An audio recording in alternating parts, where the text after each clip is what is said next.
민수기라는 책은 그 광야에서 이스라엘 백성들의 인구수를 계수한 책이에요. 우리는 오늘 말에 대한 이야기를 할 겁니다. 말. 그리스도인의 언어 생활은 어떠해야 되는가? 광야에서 이스라엘 백성들의 숫자를 계수했어요. 그래서 민수기라고 하는 거예요. 여러분이 아는 민숙시 이런 거 아니고 광야에 있는 백성들, 그 백성들의 숫자를 센 게 민수기예요. 이스라엘 백성은 원래 단 한 번도 백성의 숫자가 적어진 적이 없었어요. 왜냐하면 하나님께서 한 사람을 선택하셨죠. 한 사람을 선택하시고 그 사람을 통해 하나님의 언약을 일구어 가셨기 때문에 이 사람은 가족이 되고 민족이 되고 나라가 되면서 점점점 이스라엘 백성들은 많아졌단 말이에요. 그들이 이렇게 많고 강해져야 그 민족을 통해서 예수님이 태어나시기 때문에 이 예수님이 태어나셔야 우리의 이 죄의 문제가 해결되기 때문에 하나님께서는 이스라엘 백성을 택하셨고 그들은 날로 더 강해지는 민족이었어요.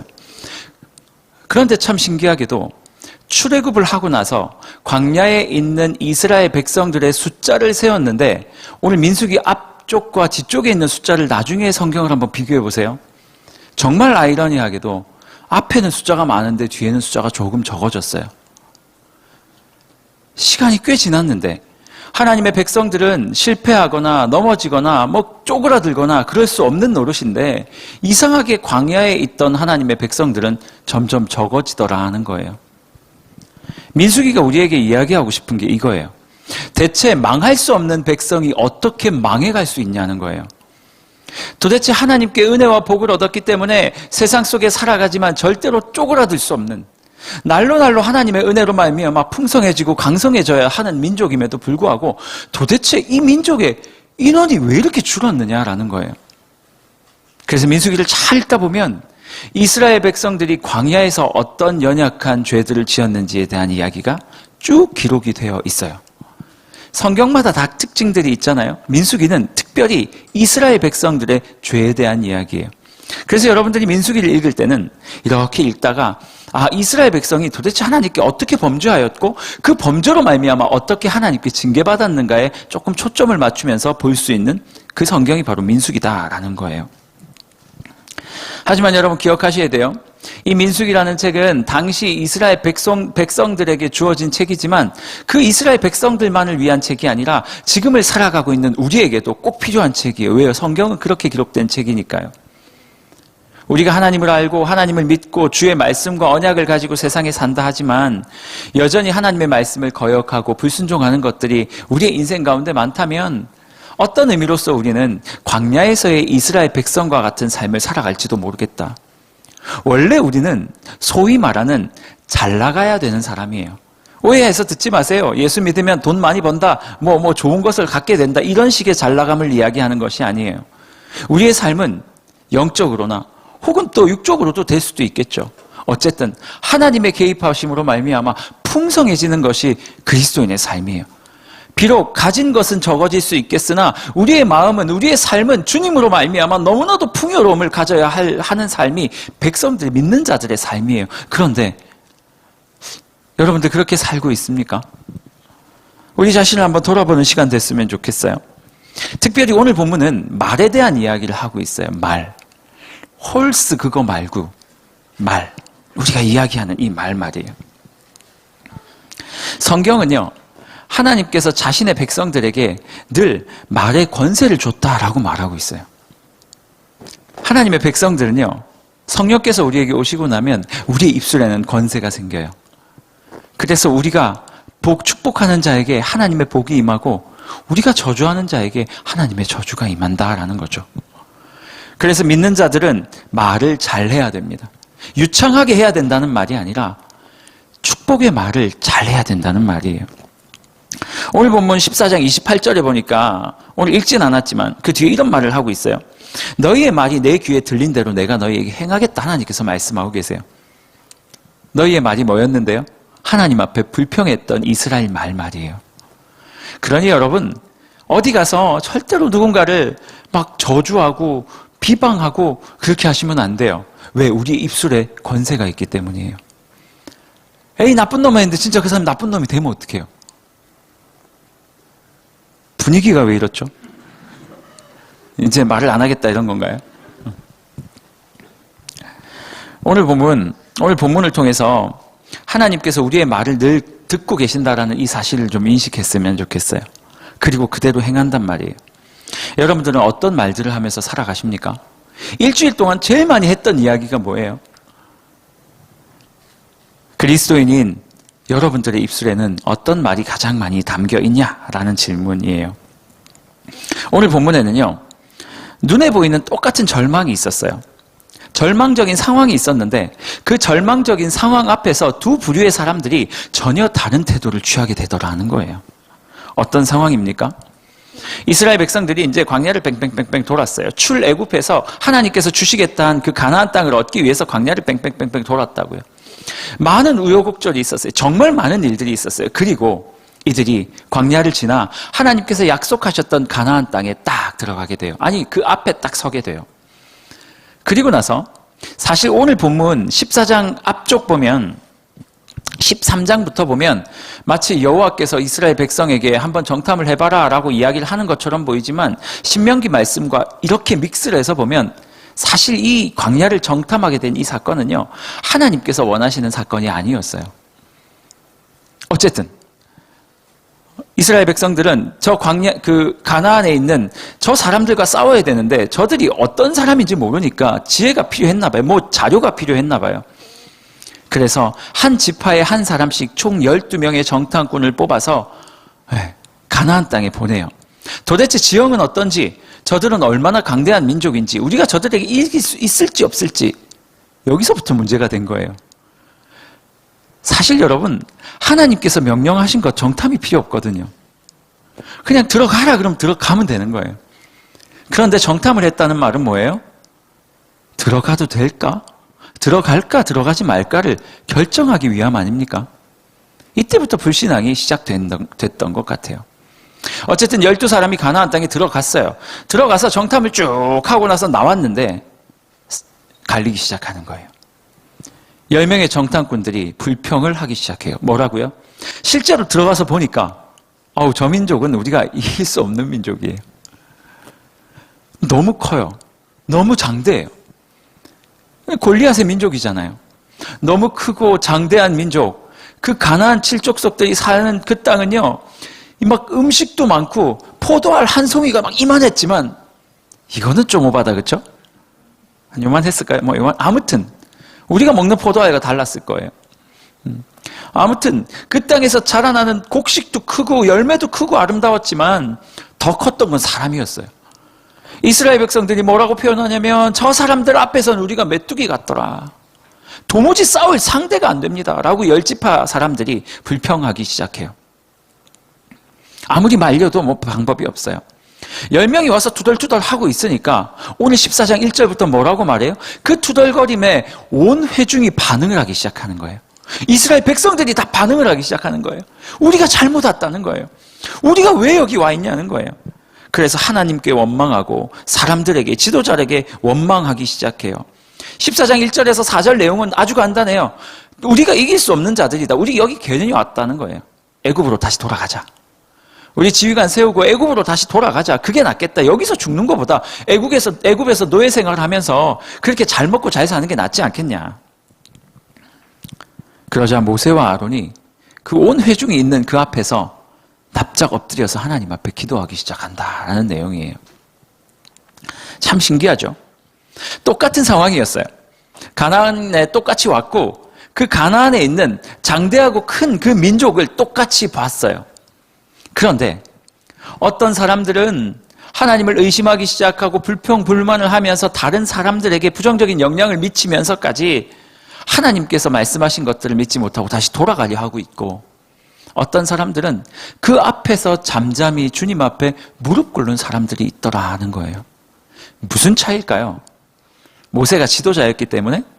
뭐 그럴 수도 있겠죠. 무엇 때문에? 똑같은 상황 앞에 서 있던 두 부류의 사람들이 어떤 사람들은 원망을 하기 시작하고 어떤 사람들은 기도를 하기 시작하냐라는 거예요.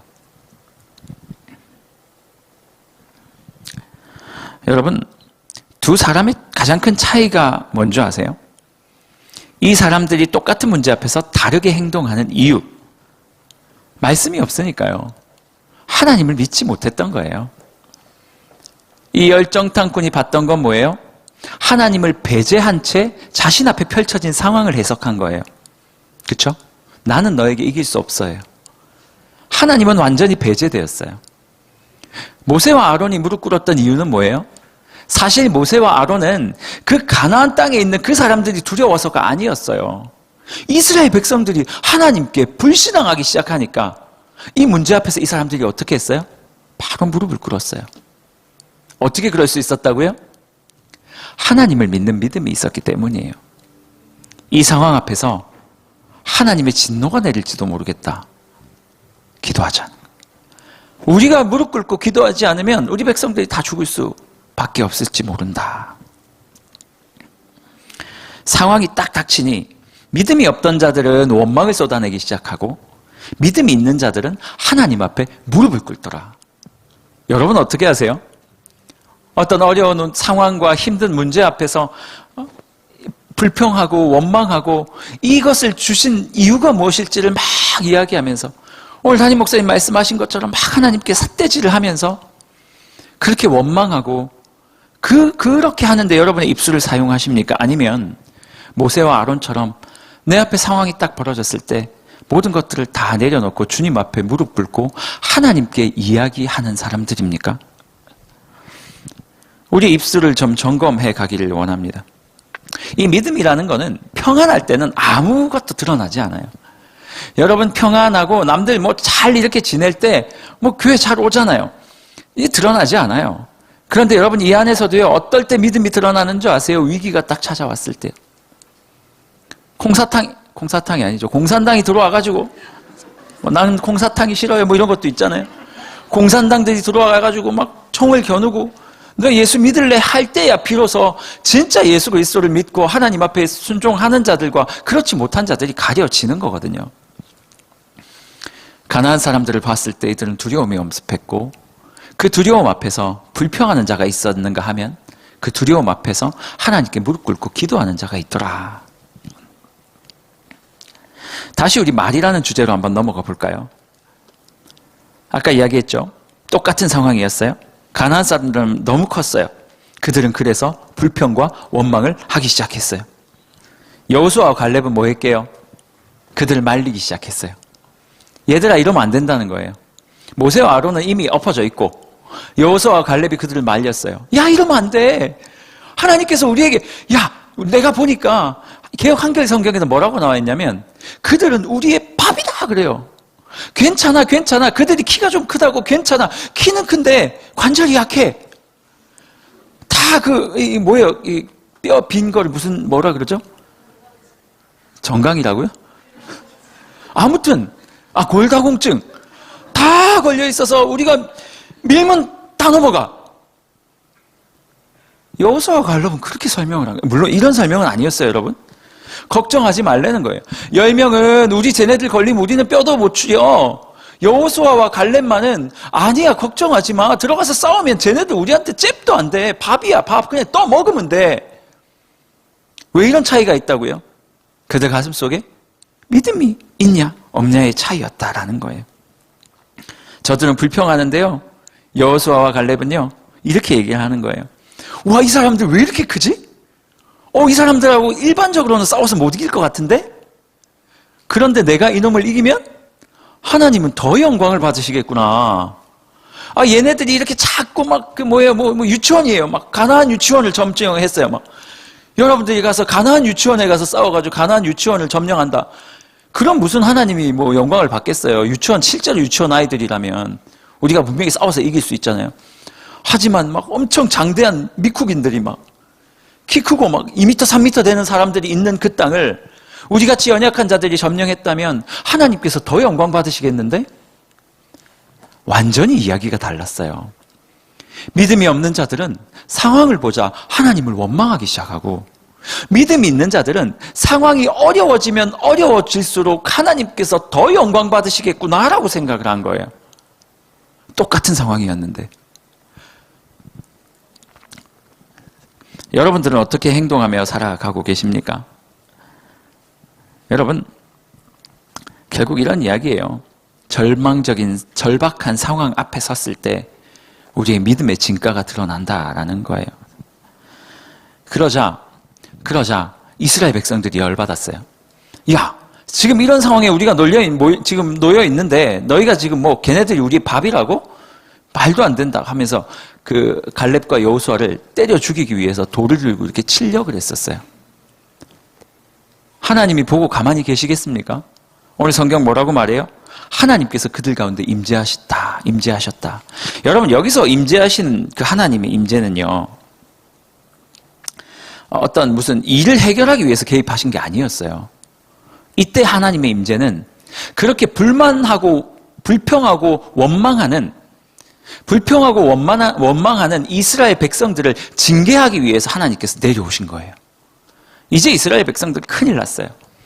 하나님께서 말씀하셨는데 믿지 못했고 그 믿지 못함으로 말미암아 원망과 불평만 가득하다가 결국 하나님께 이제 두들겨 맞을 일만 남았어요. 그런데 참 이상해요. 하나님이 이스라엘 백성들 온 회중이 보이는 앞에서 그들에게 임하시니라는 말을 딱 하고 나서 성경은 뭐라고 얘기해요? 원래는 어떻게 돼야 돼요? 이스라엘 백성들을 벌하기 시작하셨다, 몇 명이 죽었다, 몇 명이 다쳤다, 이렇게 이야기가 나와야 되는데 성경은 그런 이야기가 없어요. 하나님께서 그런 급박한 상황에 딱 개입하시더니 엎어져 있는 아론과 모세와 이야기하는 장면이 그 뒤에 쭉 나와요. 하나님과 그들이 변론하기 시작해요. 모세와 아론에게 하나님께서 말씀하세요. 11절 12절 보면 이런 이야기예요. 모세, 아론, 내가 도대체 언제까지 참아야 돼? 이 백성은 도대체 어떻게 해야지? 내가 어떻게 해야지 나를 믿을 수 있겠어? 애굽에서 내가 10재앙을 보여줬잖아. 도무지 말도 안 되는 그 10재앙을 보면서 이들이 나를 믿는 줄 알았는데 그걸로도 안 되는 거야? 그게 지난까지 도대체 얼만큼 됐다고 왜 나를 믿지 못하는 거지? 이 가나안 족속들이 애굽에 있는 바로보다 더 세다고 생각을 하는 건가? 모세, 아론, 나 어떻게 해야 되냐? 하나님께서 이야기를 하시는 거예요. 안 되겠다. 내가 이놈들 다 죽이고 모세, 아론, 너 둘 통해서 새로운 민족을 만들어서 나의 그 언약을 내 지켜가겠다. 하나님께서 그렇게 말씀하신 거예요. 큰일 났죠. 그러자 아론과 모세가 하나님께 뭐라고 말하는 줄 아세요? 하나님 안 됩니다. 13절에서 19절 보면 하나님 안 됩니다. 하나님이 이스라엘 출애굽시키신 거 온 세상이 다 알아요. 온 세상이 다 듣고 심지어는 우리가 광야를 걸을 때 그 출애굽하신 그 하나님의 능력이 두려워서 많은 백성들이 우리를 피해 다닌 거 하나님 아시지 않냐고. 하나님 이스라엘 백성뿐만 아니라 온 백성들이 다 알고 싶어요. 그런데 만약 여기서 이스라엘 백성들을 다 죽이시면 하나님이 능력이 없어서 자신의 백성을 지키지 못했다라고 말할 거 아닙니까, 사람들이. 하나님 그러시면 안 됩니다. 하나님 한 번만 용서해 주세요. 세상 사람들이 다 하나님 비웃을 거예요. 한 번만 용서해 주세요. 그러니까 우리 하나님 참 쿨하신 분이에요. 그렇죠? 이렇게 딱 이야기를 듣고 나시더니 아무 말도 없어요. 그래, 알았다. 20절 여호와께서 이르시되 내 말대로 사하노라. 이러고 올라가 버리셨어요. 그냥. 좀 별로 안 멋지죠? 와, 그냥 한번 혼내고 그냥 이스라엘 백성들 벌벌 떨게 만든 다음에 한 번만 더 하면 너희들 다 죽는다? 그러고 올라가신 것도 아니고 이스라엘 백성 입장에서는요, 아무것도 몰랐어요. 그냥, 우와, 하나님이 오셔가지고 등골이 살짝 오싹했어요. 무슨 내 이야기 같은데 했는데, 그냥 하나님 올라가셨어요. 왜 오셨지 도대체? 무슨 일이지? 이스라엘 백성은요, 자기의 목숨이 경각에 이를 죽을 직전까지 왔는데도 아무것도 모르고 있다가 칼이 여기까지 들어왔다 나갔는데도 아무것도 모르고 헤헤거리고 있는 거예요. 지금 무슨 말 하는 거예요, 제가? 믿음이 없으니까 상황 앞에서 불평, 불만만 하는 거예요. 그러니 자기의 처지가 어땠는지도 알지 못해요. 하나님과의 소통? 없어요. 할 수가 없죠. 눈앞에 보이는 모든 것들 때문에 하나님 욕하고 있는데, 하나님이 보내신 사람들, 모세, 아론 다 죽이려고 하고 있는데 무슨 하나님과의 소통이 있겠어요? 근데 참 신기하죠. 믿음을 가지고 정말 두려움 앞에서 하나님 앞에 무릎 꿇었던 그 사람들에게 하나님께서 말을 거시더라는 거예요. 그들은 아무것도 하지 않고 기도만 했을 뿐인데 그들의 기도를 통해 하나님의 뜻이 옮겨지고 그들의 기도를 통해 수많은 죽어야 할 자들이 다시 살아나더라라고 오늘 본문이 이야기하고 있는 거예요. 여러분, 무슨 말하고 있는 거예요, 지금? 문제 앞에서 불평하지 않고 기도했던 자들만 하나님과 대화한 거예요. 문제가 벌어졌는데 그 문제에 대해서 이야기할 생각은 하나도 안 하고 말이에요. 불평만 하고 있는다고 그 문제가 해결되겠냐고요. 하나님이 우리에게 약속 주시고 우리를 인도했으면, 나를 약속을 주셨고 나를 구원하셨으면 내가 가는 길은 하나님의 길일 것이고 그 앞이 꼬인다면 하나님께 가서 물어봐야죠.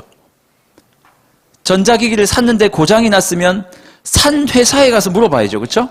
이거 고장 났어요. 왜 고장 났어요? 그럼 그 회사에서 고쳐주겠죠. 전자기기가 고장이 났는데 그 전자기기를 앞에 두고 너 왜 안 되냐고 계속 불평과 불만을 한다고 얘가 살아나겠냐고요. 시간만 지나가고 모든 것들이 다 마음만 상하는 거예요. 여러분, 우리의 인생 가운데 어려움과 위기의 순간이 찾아올 때마다 어디 가야 돼요? 하나님께 가는 거예요. 만든 사람한테 가는 거예요. 하나님, 나 만들었으니 책임지시라고요. 하나님께 가는 거예요. 그렇게 주님 앞에 가서 주님 앞에 기도할 때 그 문제가 해결되는 거지. 이 자리에 앉아가지고 왜 이런 거예요? 내 인생은 왜 이런 거예요? 하나님께 아무리 삿대질 해봤자 아무것도 해결되지 않는다라는 거예요. 여러분들 어떻게 살고 계세요? 고난이 오고 절망이 오면 자꾸 사람 찾아가서 투덜 하고 있지 않습니까? 언니, 너 또 왜 전화했어? 알잖아요. 힘드니까. 야, 그걸 한 번만 들어주세요. 2시간. 다다다다다다. 때때로 필요해요. 필요하죠. 우리 인생이니까. 하지만 그걸로 해결은 안 돼요. 마음만 후련해지죠. 그리고 듣는 사람은 같이 복잡해지고. 여러분 기억하십시오. 이스라엘 백성들 앞에 문제가 태어났을 때, 잉태되었을 때, 생겨났을 때 많은 사람이 불평을 했어요. 그런데 그 불평을 해결한 거는 불평한 사람들의 다수의 입술이 아니었어요. 딱 2사람의 입술, 모세와 아론. 어떤 사람? 하나님 앞에 무릎 꿇고 기도한 사람. 그 2사람의 기도로 말미암아 이스라엘 백성들이 죽음에서, 사망에서 생명으로 완전한 변화를 얻게 되었다라는 거예요. 근데 그들은 죽다 살아난 것조차도 모르고요. 저는 오늘 본문을 통해서 2가지 꼭 기억했으면 좋겠어요. 첫 번째, 일의 해결은 누구에게 있다고요? 주님에게 있는 거예요. 여러분, 불평하지 말고 기도함으로 그 일을 해결하는 거예요. 불평하면 다 같이 죽는 거고 기도하면 다 같이 사는 거예요. 2번째, 기도 안 했는데 해결됐다면, 나에게 문제가 있었는데 나는 기도 안 했는데 그 일이 해결돼 버렸어요. 불평해도 해결되던데요? 아니요. 만약 그 일이 해결되었다면 그것은 누군가의 기도의 힘일 거예요. 여러분의 불평으로 해결된 것이 아니라 여러분을 사랑했던 누군가의 기도의 힘으로 그 일이 해결된 거예요. 저는 여러분들이 자신의 문제 앞에서 하나님 앞에 이 사람에게 하는 언어가 아니라 불평, 불만, 시기, 질투, 이런 사람의 언어가 아니라 하나님 앞에 기도함으로 그 문제를 해결하는 사람이 되기를 원하고요. 첫 번째. 2번째는 그 기도로 말미암아 옆 사람의 문제까지 해결해 주는 사람들이 되기를 바라요. 코로나가 딱 오니까 모든 게 다 멈췄어요. 스탑. 영어 잘하죠? 스탑. 멈췄다는 뜻이거든요. 우리 조이스는 매년 이제 시골 지역에 이렇게 선교를 갔어요. 가가지고 여러분들 선교하는 모습 보면 제가 너무 감격스러웠어요. 여러분들이 정말 얼마나 선교를 잘하느니 딱 그 동네 사람 같아요. 이건 깜짝 놀랐어요. 꼭 그 동네 사람 같아요. 얼마나 일도 잘하는지. 그렇게 선교를 하면 그 지역의 어르신들 너무 좋아하시고 교회도 바뀌고 전도도 하고 막 마사지도 해드리고 여러분들끼리 때때로 싸우기도 하지만 잘 해결도 되고 간혹 가다가 커플도 나오고 그래요. 아픔이 좀 있네요. 많은 일들, 감사한 일들이 매년 우리 공동체에 활력을 주는 사실은 선교였는데 코로나가 시작되고 나서 모든 게 다 멈춰버린 거예요. 작년에 제가 하나님 앞에 엄청 기도하면서 주님 도대체 어떻게 해야 됩니까? 이 코로나가 와가지고 교회도 못 오고 아무것도 할 수 없는 이 상황 가운데 우리 청년들은 여름에 뭐 먹고 살아야 돼요? 그거 은혜를 먹어야 가을에도 좀 버티고 또 가을 지나고 또 1년이 또 이렇게 넘어가면 우리 다 힘들잖아요. 새로운 한 해, 해피 뉴 이어. 우리한테는 해피 뉴 이어이 아니잖아요. 또 다시 왔구나 막 이런 거잖아요. 한 살 한 살 먹어가니까 싫은 거죠. 그렇게 해서 또 막 힘든 시기들도 버텨내고 또 수련회 가서 은혜 받고 또 여름 선교 가서 은혜 받고 이러면서 우리가 하루 한 해 한 해 주님 안에서 이렇게 감사함으로 살았는데 하나님 코로나 때문에 다 힘든 것도 힘든 건데 우리 청년들 올 여름 어떻게 하죠? 그리고 작년에 제가 선포를 했죠. 비대면이지만 간다. 그래서 다들 놀랬어요. 비대면인데 어딜 간다는 거예요, 목사님. 뭐 어떻게 하라는 거예요, 이건 지금. 뭘 어떻게 하는 거예요? 뭐 빈컵을 마시자 뭐 이런 거 똑같은 건데 지금. 그래서 우리가 선교지에 소통해서 그 지역에서 여름 성경학교 할 수 있게 필요한 것들을 다 여기서 포장하고 준비하고 프로그램 짜주고 기도하고 하면서 그들을 섬겼단 말이에요. 올해는 어떻게 하지? 우리 엘더들이랑 막 선교국장이랑 막 기도하면서 준비를 막 했어요. 막 고민도 하고 막 이야기도 나누고 리더들한테도 묻고 어떻게 해야 되냐고 막 했는데 답이 안 나와요. 답이 안 나와요. 그래서 결국 하나님께서 제 마음에 주신 마음이 있는 거죠. 장 목사야, 오케이, 다 좋은데 올해는 진짜 좀 기도하는 선교가 됐으면 좋겠다. 제 마음속에 이런 마음이 들었거든요. 시골 지역도 중요한데 그 지역은 사실 우리의 노동력이 필요한 지역이에요. 젊은 사람이 없으니까. 그런데 도시 지역은 좀 달라요. 도시 교회들은요, 사실 코로나가 와서 가장 직격탄을 맞은 게 도시에 있는 개척교회들이에요. 왜냐하면 시골 지역엔 코로나가 그렇게 창궐하지 않은 지역도 많기 때문에 또 이렇게 가서 예배도 드릴 수 있고 또 같은 동네이기 때문에 다 가능해요. 그런데 도시에 있는 개척교회들은 안 그래도 개척교회라 사람이 없는데 코로나 때문에 모든 사람이 교회 나올 수도 없고 그러니 교회가 이렇게 조금씩 10명, 20명 성장하던 교회들이 이 코로나 때문에 완전히 막혀버린 거예요. 엄청난 교회들이 문을 닫았어요. 하나님께서 그걸 생각나게 하시는 거죠. 하나님 어떻게 도울 수 있을까요? 그래서 주님께서 주신 마음이 뭐냐면 너희들 기도해라. 그래서 우리가 이번 주 돌아오는 주에 선교 페스티벌을 하는 거예요.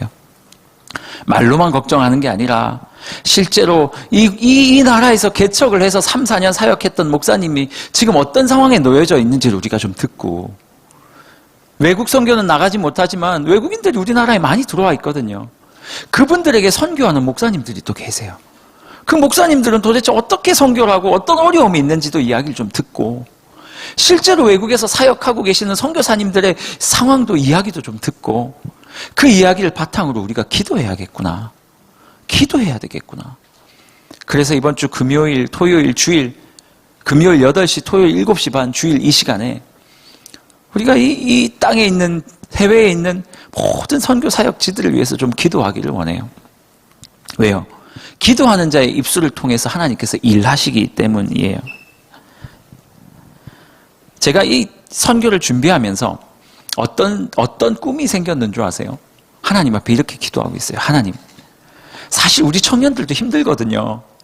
코로나 때문에 사실 쉽지 않아요. 직장 잃은 청년도 있죠. 그러니까 개업했는데 하필이면 코로나 기간이 걸려가지고 고생하는 청년 있죠. 막 결혼 준비하다 계속 밀려가지고 아직도 안 되는 청년도 있죠. 그리고 뭐 여러 가지 상황, 만나서 힘도 못 얻어, 교회에서 위로도 안 돼, 뭐 교제도 안 돼, 아무것도 안 돼. 우리 청년들도 힘들어요. 아니 그럼 목사님 쉬게 해줘야지 무슨 또 선교예요. 안 그래도 힘든데. 그래서 하는 거예요. 제가 이렇게 기도했어요. 주님, 우리가 그들을 위해서 기도함을 통해 우리 청년들이 살아났으면 좋겠다고요.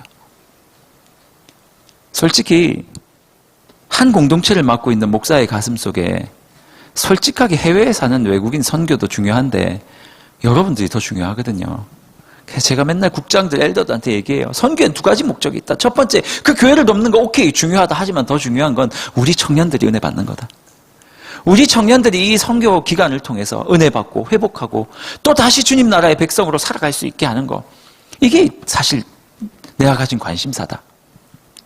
하나님께 기도하는 거예요. 주님, 이번 선교를 통해서 우리 청년들이 그들을 위해서 기도하는 것 때문에 그들이 살아나면 좋겠다는 거예요. 해외 선교사들을 위해서 기도함을 통해서 우리 청년들이 살아나고 다시 하나님께서 우리에게 주신 지상 대명령을 회복하고 다시 한번 생각할 수 있는 시간이 되면 좋겠다. 그게 사실 저의 지금 바람이고 하나님 앞에 기도하고 있는 기도의 내용이에요. 여러분, 그래서 이번 선교 페스티벌 다 끝나고 나면요, 아니죠, 오늘부터 우리 70명의 선교 자원자들을 모집할 거예요.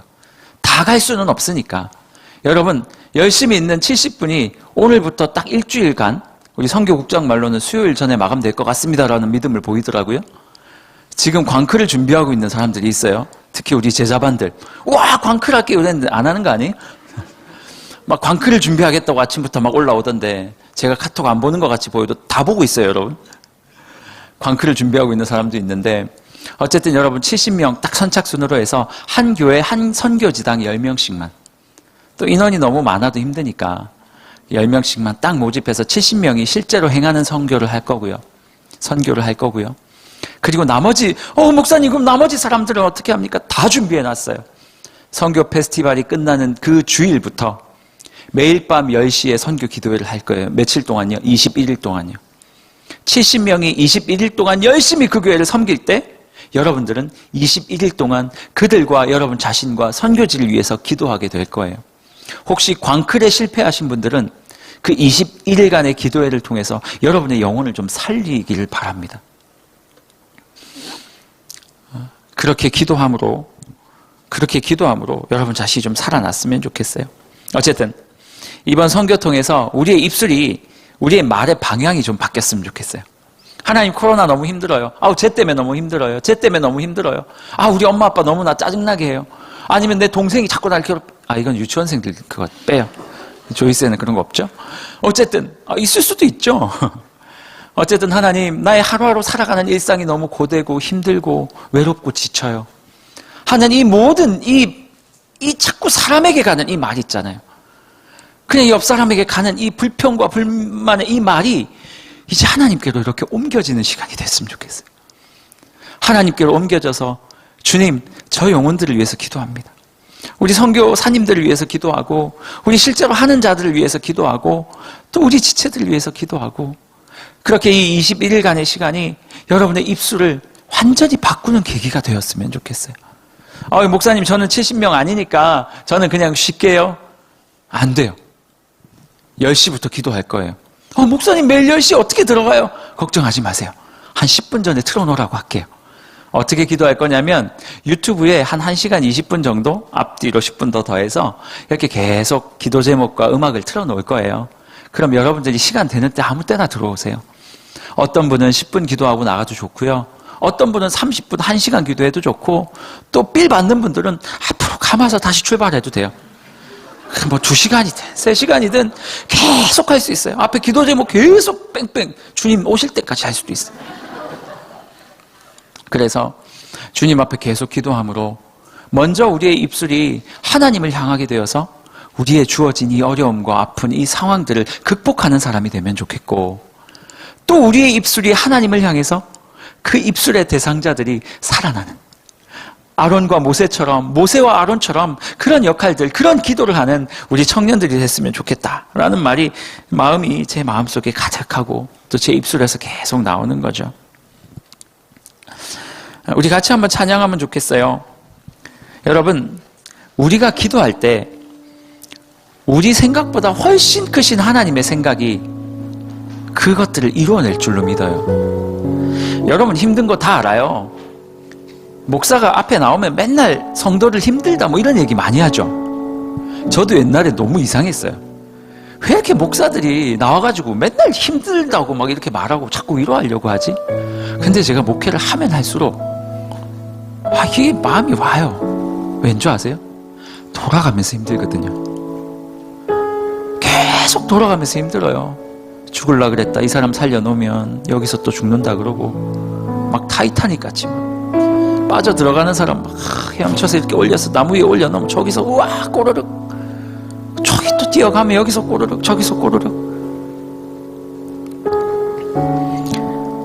기도밖에 없거든요. 이번 여름 기도하는 여름이 돼야 돼요. 그러면 여러분이 생각지도 못한 방법으로 하나님께서 역사하실 거예요. 내 상황도 바뀔 거고요. 내 기도의 그 대상들이 살아나기 시작할 거고요. 우리 같이 한번 이렇게 찬양할까요?